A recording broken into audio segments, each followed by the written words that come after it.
Alright, welcome back. Now, you read the title of the video, I'm going to waste your time. Being on self-improvement, we're often told that you have to do all these bunch of, productive habits and optimize your days to be as productive as possible. Whether that's meditating, journaling, eating clean, going to the gym, working on your business, whatever, all that stuff. It seems like it's a very popular thing, and that's kind of what the misconception around self-improvement is, the fact that it's all about being 100% optimized 100% of the time. Now, while it's definitely good to have these productive habits that you regularly follow, it's not always going to be the case. Like, you've got to learn pretty quick that it's all right to have days that aren't, quote unquote 100% optimized. Like, shit's gonna come up, and some days it's just not gonna happen. And I see a lot of people who get really caught up and worried about all these little things, in the sense that they start stressing if they miss whatever. But the biggest key to effective self-improvement is making yourself a better person, improving yourself, hence the name, self-improvement. It's not necessarily about going 0 to 100 and staying at 100 for all the time. And really, you see all these people who've got these massive big lists who, do 85 things a day, and they do it every single day. But you're not on their level. They've been optimizing for a decade. They're actually not as new to this as what you are. You've got to kind of understand that you've got to allow yourself to naturally adjust.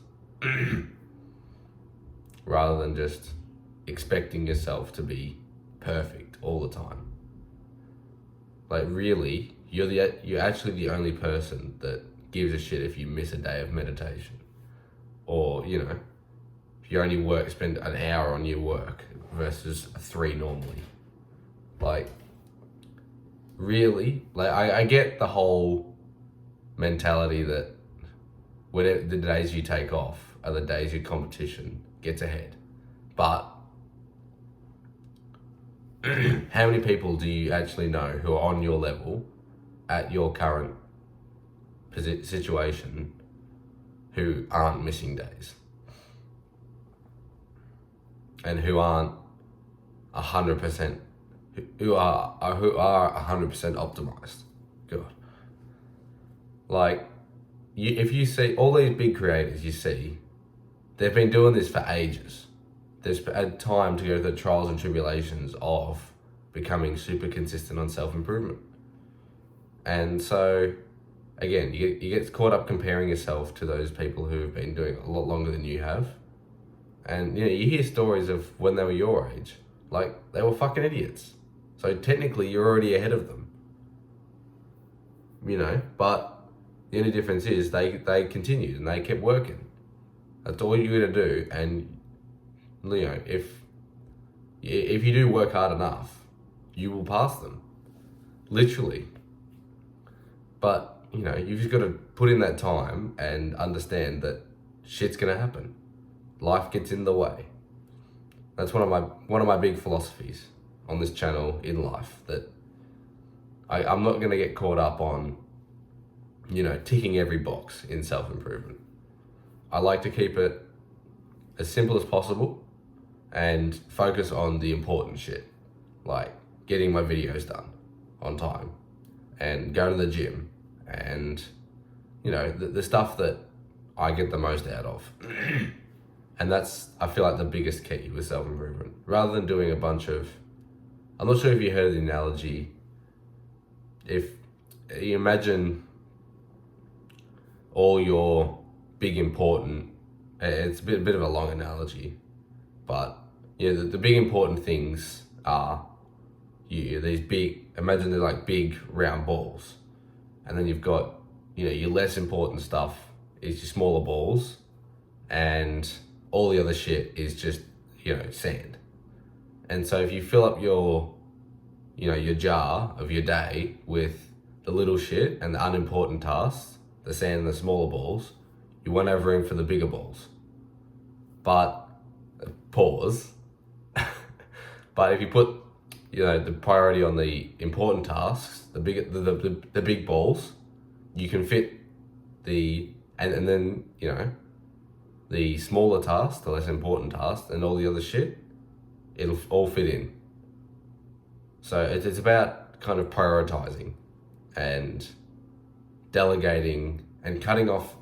If you do have a shortened day, or you've got something that happened or whatever, rather than not recording your videos, you should probably just not journal or whatever, or, read for less time or something like that, rather than just not recording your videos, because that's going to hurt you more than what, reading for 20 minutes less would. You get what I'm saying? Like, self-improvement is definitely very addictive. It's a lot of, being productive and improving yourself is great, but you can't get caught up with, the repercussions of, or supposed repercussions of, being a little bit inconsistent every now and then. If you're like 90% consistent, that's still missing a handful of days in a year. Like 90% consistency is missing like 30 days. So that's still really fucking good, especially if you're new. Like missing, but you can't get over. If you don't get over that, you'll be caught up stressing about little things and wasting your time when you could be focusing your energy on important shit. So I'm gonna wrap it up here. My final word is just focus on the important stuff. Don't stress about the little shit, the negligible self-improvement tasks. Find the ones that work for you and focus on them, then fill in the rest of your time with the other stuff. If you're still here at the end of the video, I love you, and remember, life is what you make it.